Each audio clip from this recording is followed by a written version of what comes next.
नमस्कार, आप लाइव बिहार देख रहे हैं। मैं हूं राजमोहन तिवारी। देखिए, बिहार की राजनीति इन दिनों लोकसभा चुनाव को लेकर काफी ज्यादा गरमाई हुई है, क्योंकि अब तक किसी भी गठबंधन में सीट शेयरिंग का फॉर्मूला फाइनल नहीं हो पाया है। एक तरफ एनडीए में बैठकों का दौर लगातार जारी है, सहयोगी दलों के नेताओं से बीजेपी का शीर्ष नेतृत्व लगातार मुलाकात कर रहा है, तो वहीं दूसरी तरफ महागठबंधन में भी अभी तक सीट शेयरिंग की गुत्थी नहीं सुलझ पाई है। हालांकि राबड़ी आवास में बीते दिन विधायकों की बड़ी बैठक हुई, जिसमें एमएलसी चुनाव को लेकर उम्मीदवारों के नाम का ऐलान हुआ और तेजस्वी यादव ने अपने विधायकों को यह भी बता दिया कि होने वाले लोकसभा चुनाव में वो किस रणनीति के तहत मैदान में उतरने जा रहे हैं। लेकिन बिहार की राजनीति में दो ऐसे चेहरे हैं जिनको लेकर अब भी संशय बरकरार है कि ये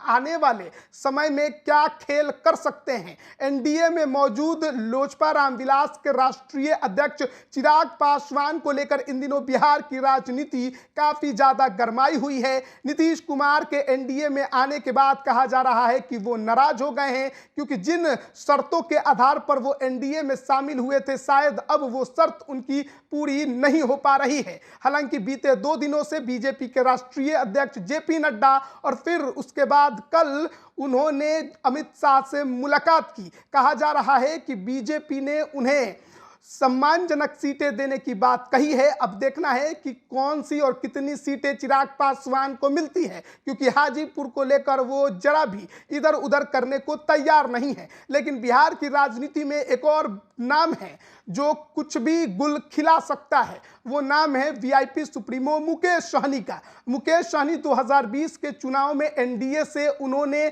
मिलकर चुनाव लड़ा था, सरकार में मंत्री भी बने, लेकिन बीजेपी से खटपट के बाद उनकी राजनीति किनारे हो गई। अकेले दम पर ही अब तक वो मैदान में दिखाई दिए हैं। लेकिन अब लोकसभा चुनाव की बारी है और अब तक उनके तरफ से गठबंधन पर कुछ भी नहीं कहा गया है। तो सबसे बड़ा सवाल तो यही है कि मुकेश सहनी क्या फैसला लेने वाले हैं। अब जो सूत्रों से खबर मिली है उसके अनुसार मुकेश सहनी दिल्ली पहुंचे हैं। वहां पर केंद्रीय गृह मंत्री अमित शाह से बीते दिन उन्होंने बात की और अपने तरफ से जो सीटों का दावा किया जाना था उसकी सूची उन्होंने अमित शाह को थमा दी। हालांकि ये पहला मौका नहीं है जब अमित शाह और मुकेश सहनी की दिल्ली में मुलाकात हुई हो। इसके पहले भी मुलाकात हुई थी और जो जानकारी है उसके अनुसार 4+1 पर मुकेश सहनी मानने को तैयार हुए थे।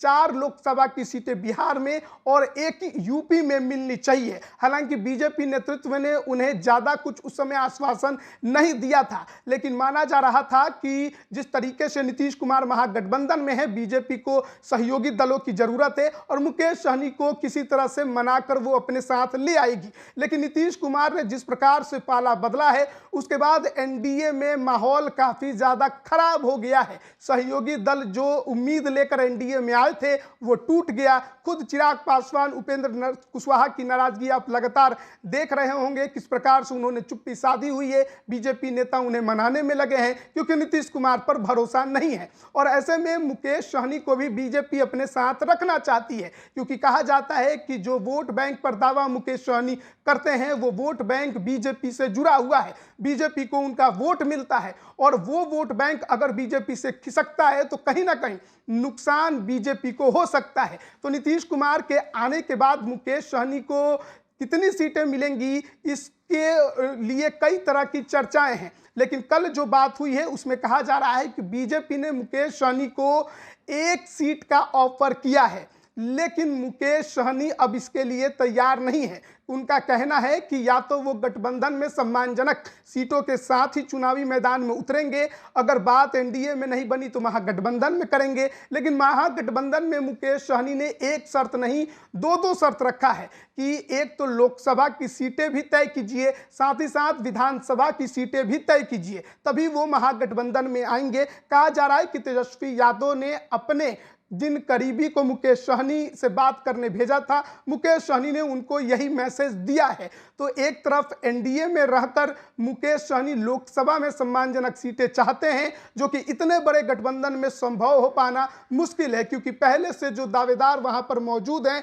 जो सहयोगी दल हैं, उन्हें के बीच इतनी बड़ी लड़ाई शुरू हो गई है कि सब के सब नाराज होते दिखाई दे रहे हैं। वहीं जनता दल यूनाइटेड ने के तरफ से मुख्यमंत्री नीतीश कुमार दिल्ली गए थे, तो उन्होंने संजय झा के जरिए अपने सीटों की लिस्ट बीजेपी नेतृत्व को भिजवा दी और उसके बाद वो लंदन निकल गए हैं। यानी कि नीतीश कुमार को लोकसभा चुनाव की ज्यादा चिंता नहीं है। कहा जा रहा है कि नीतीश कुमार और बीजेपी दोनों ही बराबर की सीटों पर ही लड़ेंगी। नीतीश कुमार छोटे भाई की भूमिका में बिल्कुल नहीं आने वाले, और ज्यादा अगर बीजेपी ने दबाव बनाया, कुछ इधर उधर करने की बात कही, तो नीतीश कुमार फिर कुछ बड़ा खेल कर सकते हैं। और इसी वजह से बेफिक्र होकर नीतीश कुमार अब देश ही छोड़कर लंदन घूम रहे हैं।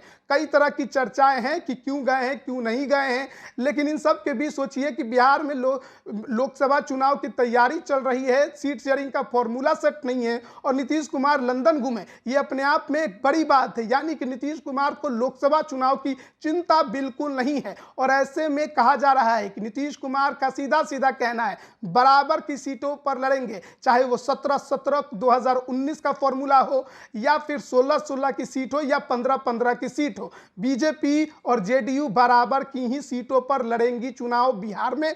नीतीश कुमार इसमें जरा भी पीछे हटने वाले नहीं हैं, वो दबाव में काम करने वाले बिल्कुल भी नहीं हैं। और अगर बीजेपी कुछ अलग करने की कोशिश करती है, तो नीतीश कुमार को जो करना है राजनीति में, जैसे वो बिना बताए अचानक से फैसले लेते हैं, वो एक बार फिर से वैसा ही फैसला लेकर सबको चौंका देंगे। और उनका वो फैसला बीजेपी के लिए इतना बड़ा झटका होगा जिसके बारे में शायद किसी ने सोचा नहीं होगा। और इसी वजह से बीजेपी नीतीश कुमार को इग्नोर बिल्कुल नहीं कर रही है। लेकिन चिराग पासवान को भी मनाना है, उपेंद्र कुशवाहा को भी मना कर रखना है, जीतन राम मांझी को भी मनाना है, साथ ही साथ मुकेश सहनी को भी अपने साथ जोड़कर अपने वोट बैंक को एक साथ एकजुट करके रखना है। ऐसे में देखना है कि मुकेश सहनी का जो दावा है, जो दावेदारी है, उस पर बीजेपी क्या फैसला लेती है। मुकेश सहनी ने अपनी तरफ से दावे कर दिए हैं, लेकिन कहा जा रहा है कि बीजेपी उतने पे बिल्कुल नहीं मानेगी।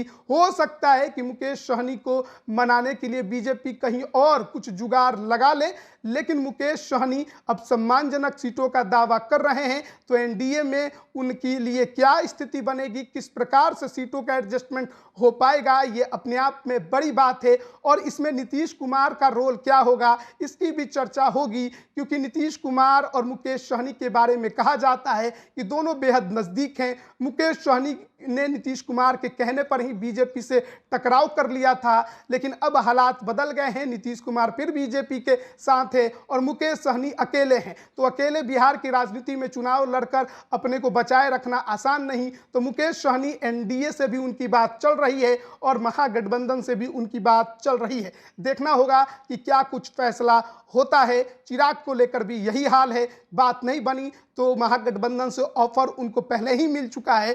अब फैसला तो बीजेपी नेतृत्व को लेना है और बात नहीं बनी तो मुकेश सहनी और चिराग पासवान को ही लेना है। बने रहिए लाइव बिहार के साथ। आप सभी का बहुत बहुत धन्यवाद। लाइव बिहार यूट्यूब पर सब्सक्राइब और फेसबुक पर लाइक जरूर करें।